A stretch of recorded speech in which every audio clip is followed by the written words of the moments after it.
Hello, this is Anfra, and welcome to the second day of the You Are My Sister video blog.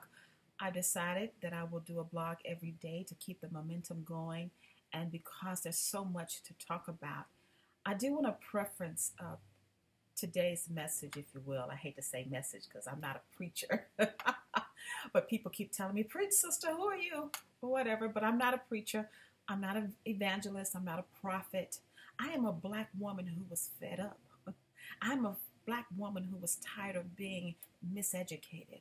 I am a black woman who was tired of hearing the same messages year in and year out, decade in and decade out, and there be no progress in my life, no purpose fulfilled, no self-evaluation. So, now that I'm self-actualized and I know who I am and I know my purpose in life, and I stand on that because I had to cleanse and purge and regurgitate everything that I had been miseducated about in religion, in life, in education, everything. I had to truly, if you will, be born again, even though I thought I had already been born again and saved.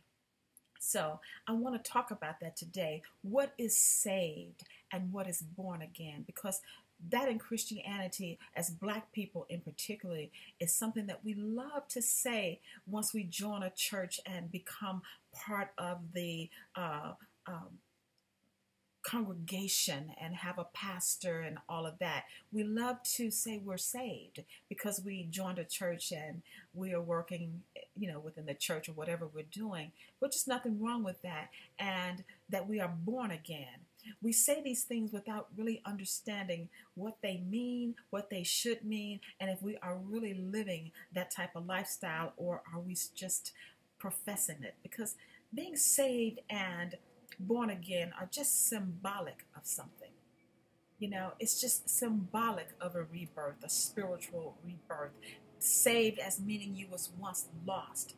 But I found that when I thought I was saved and thought I was born again because I had joined a church in my adult life, because I grew up in church but didn't understand nothing.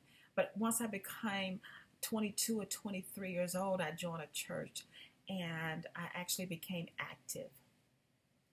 And I did everything. I was in the choir, I sang in the women's choir, the mass choir. I was an usher. I wrote plays and skits. I did the programs. And every time I would get in front of the microphone, I had a way of just holding the audience captive. And I really didn't know what that meant, even though I had dreamt it all my life. But so the church prepared me for who I am today because I had to go through that process to get to who I was. And I thought I was saved. I thought I was doing good. I thought I'm going to heaven. I pay my tithes most of the time.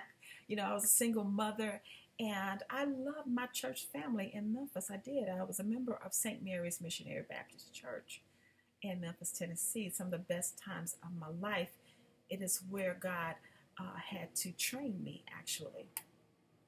But over time, I was hearing the same messages Sunday in, Sunday out, Bible school in, Bible school out. There was no change and no growth from the first day that I joined to the day I left and tried to find another church that could fulfill me. I've done that several times because I kept hearing the same messages. Different preachers, same message. Different congregation, same message. But I wasn't fulfilled. It wasn't telling me the truth about what I was hearing in my voice inside what I call God. But I thought I was saved. So one day, my son's about 9 or 10, I decided I was tired of dating. And I said, God, I threw my hand in the air. I said, God, I'm tired. Can't do this no more. And little did I know that in that surrender, if you will, and becoming celibate, it's when I could hear the voice of God clearly. That voice would wake me up in the middle of the night and say, I want to use you. And I ran from it for years, probably a decade or almost two, truthfully. I had run from it all my life. But when I became celibate, it became profound and clear. And God would speak to me in the middle of the night when it's stillness and wake me up, like literally tap me on the shoulder. It's what it felt like. I would be awake, not talking out loud, but internally having a conversation with what I call my creator. At the time, I thought it was Jesus, but I learned better through my conversations with my creator. And he told me that he wanted to use me, and I'm saying he, but it wasn't a male at all. He wanted to use me. And I was like, use me? I'm already doing the will of God. I'm already doing the will of God. I'm already saved. I'm already born again. What do you mean you want to use me? And that internal voice, that conversation that I knew, it wasn't my voice, but in my mind and my spirit, the voice said to me, no, no, no. You haven't been doing my work. I said, yes, I have. I'm saved. I'm born again. I gave my life to Christ. I teach Sunday school. I go to Bible school. I'm at the church all the time. Every time the doors of the church open, I'm there. I pay my tithes. I contribute. I do a lot of work in the church. And that voice said to me, you've been doing church work, not God's work. I was like, what do you mean? You've been doing church work, not God's work. He said, church work is not my work. I have no part of that. I have no part of all of that. And I didn't understand. I started to cry because, what do you mean? I've been doing this, what I've been taught to do, to give my life to Christ, to go to church, to get involved, to be in the auxiliaries, to give, to worship, to praise, to sing, to fall out, to dance, to shout. What do you mean? He said, that has nothing to do with me. That is church work. The work that I gave you to do is totally different. The work that I've given you to do will reach women all around the world. And I was like, me? Nobody knows me. My church probably has 40 members. I'm in a small Black community. What do you mean? I didn't understand that he was preparing me for something greater, but that's the journey that I had to take to get to that particular point in my life. But I ran from it for so long. I couldn't run anymore. It's like, what do you want me to do? I thought I was saved. He said, saved has nothing to do with it. Being saved means you are a victim. You need saving. You need rescuing. I empowered you. You already have my power, but no one has taught you how to use it. No one has taught you to connect to me, to listen to me. It was not until you turned away from the church and became celibate that you could hear me and be obedient. And I cried because this went on night after night for years and years. I wouldn't tell anybody. I wouldn't tell anybody that God said that being saved and born again and working in the church has nothing to do with him. Because I thought that they would throw stones at me. And I even remember telling God that you're going to have me killed. And God says, no, you go where I tell you. You do what I tell you to do. I'm going to open the doors of life to you, not heaven, but life to you. I'm going to use you because you've made the classic mistakes that all women make about love, life, relationships, finances. I need to use you. You were destined to do this, Anfra. And I was like, Anfra? Because at the time, I didn't go by my real name, only legally, but everybody called me Ann. I said, why are you calling me Anfra? He said, that's the name that I gave you. I was like, no, you didn't. My Aunt Dorothy named me. And he said, no, that's what I told her to name you.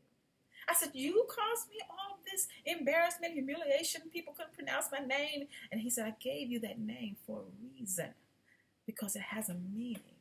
And I was like, what does it mean, God? I gave it to you because you're different. You're odd. You're unique. You're eloquent. You're beautiful.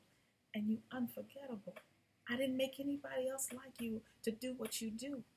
I've been training you and watching you and guiding you to this day. Now it's time to do what I put you here for.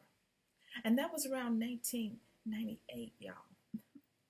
I thought I was saved and born again. So I'm asking you, are you saved and born again? Are you working in the church? Are you in the choir? Are you on different auxiliaries, having rummage sales, barbecues, church functions, uh, everything that we do? I want you to know, y'all, that that's church work.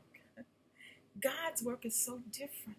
You don't have to report to anybody. You don't have to raise a certain amount of money. You don't have to go a certain place, do a certain thing, look a certain way, have on a certain type of clothing. Don't wear this, don't do that, don't do this. You can do God's work anywhere in your life, because the beautiful thing is, just like God chose me, you're chosen too. You are powerful too. But nothing in your church experience has taught you to be empowered. It has taught you to be saved and born again. It has taught you to work on everybody in the church, help everybody else, but never help yourself. Never empower yourself. Never understand that you don't need saving. You need to be empowered. You need to ignite the power in you through education and educating yourself. Followers.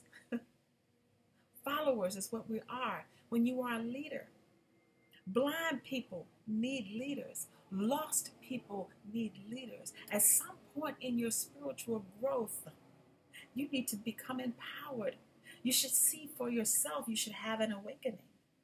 And when you awaken to the newness and the truth of life and understand that everything that you've been taught is wrong. Everything that you've been taught is wrong because it came from a Caucasian, from a European point of view. And that spiritual awakening for me changed my life. The doors of heaven and window of life just start opening up for me. I'm here today in a studio that nobody gave me, that God provided for me because I was obedient and I had to purge myself of everything that I'd been taught.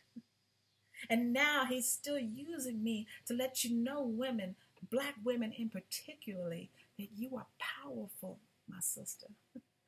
You are powerful. You have a purpose. Your womb is precious. Your light and your purpose should be magnified. You shouldn't be following anybody. You should be only listening internally through meditation. You should be constantly reading and meeting other women of different faiths and everything.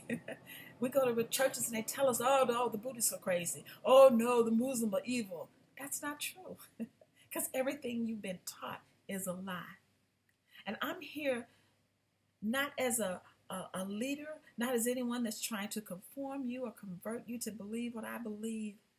And you are my sister, and Anfra Boyd. The only message that I really have is that you need to think. You need to research and educate yourself and become alive and conscious and listen and pay attention and go to church with answers, not expecting dictation and someone to tell you what, when, and how to do something and what God said. You need to listen to God on the inside. No man in any pulpit has the power to tell you anything, to lead you anywhere. God gave you all the gifts, all the intuitive and innate power you need to be who you are. And I'm a witness of that. That is the life that I live today. So I'm asking you to go back in your life. Ask yourself, are you saved and born again? Or are you empowered and educated? Are you an entrepreneur? Are you pursuing the best possible life that you could have, that you were meant to be, that God instilled in you? Go back to your pastor with some answers, not questions. Tell him to do some research outside of just the European philosophy and education that we've been miseducated about. My time is up, but this is Anfra. Thank you for the second day of the You Are My Sister blog. You can visit me at www.msanfra.com. That's missanfra.com. Thank you, and stay conscious.